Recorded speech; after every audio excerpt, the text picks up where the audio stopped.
Already ఎవరికి ఇంత భయం ఉందంటే ఎక్కువగా కూడా బస్తీ వాసులకి, అంటే స్లమ్ ఏరియాలలో బస్తీ వాసులకి ఇవాళ ఏంది, అప్పట్లో కొంత ఏదో 60 గజాల్లో 40 గజాల్లో, దాని తర్వాత కొంత పట్టాలు ఇచ్చినవి ఉంటాయి, కొన్ని నోటరీ మీద ఉన్న ఇండ్లు ఉన్నాయి.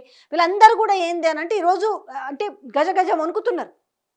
ఎక్కడ హైడ్రా వచ్చి ఎవరిని కబలిస్తుందో అనే భయం ఉంది వాళ్ళకి. ఏమీ కనిపించట్లేదు. మార్పు మార్పు అన్నారు కదా, మార్పు అంటే ఏదో ఉంటుంది అనుకున్నాం కానీ ఇంత దరిద్రమైన చండాలమైన మార్పు ఉంటుంది అనుకోలేదు కదా అని వాళ్ళలో భయం అస్సలు పోవట్లేదు.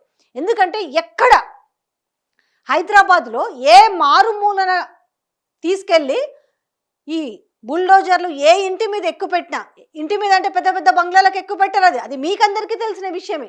ఇవాళందరికీ కూడా నిరుపేదల ఇండ్లను కూల్చేస్తున్న వైనం కనపడుతుంటే ఏడ బుల్డోజర్ల వై కూలగొట్టినా కూడా వీళ్ళు వణుకుతున్న పరిస్థితి. హైదరాబాద్ నగరంలో ఉన్న ఇలాంటి బస్తీలలో ఉన్న వాళ్ళు అట్లీస్ట్ పోనీ వీళ్ళని తీసుకెళ్ళి కనీసంగా వాళ్ళకు పునరావాసం కల్పించి, వీళ్ళొక విషయం మర్చిపోయినారు అనుకుంటాను.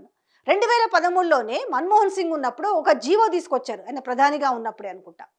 ఏం జీవో తీసుకొచ్చారు, ఎక్కడైతే నిరాశ్రులైన వాళ్ళకందరికీ కూడా ఆశ్రయం కల్పించాలనేది ఆ జీవో యొక్క సారాంశం. మరి ఇప్పుడు ఆ జీవో అంటే ఉమ్మడి ఆంధ్రప్రదేశ్లో ఉన్న జీవో కాబట్టి దాన్ని తుంగలో తొక్కేశారేమో కానీ కనీసం మానవత్వం అని ఉంటుంది కదా.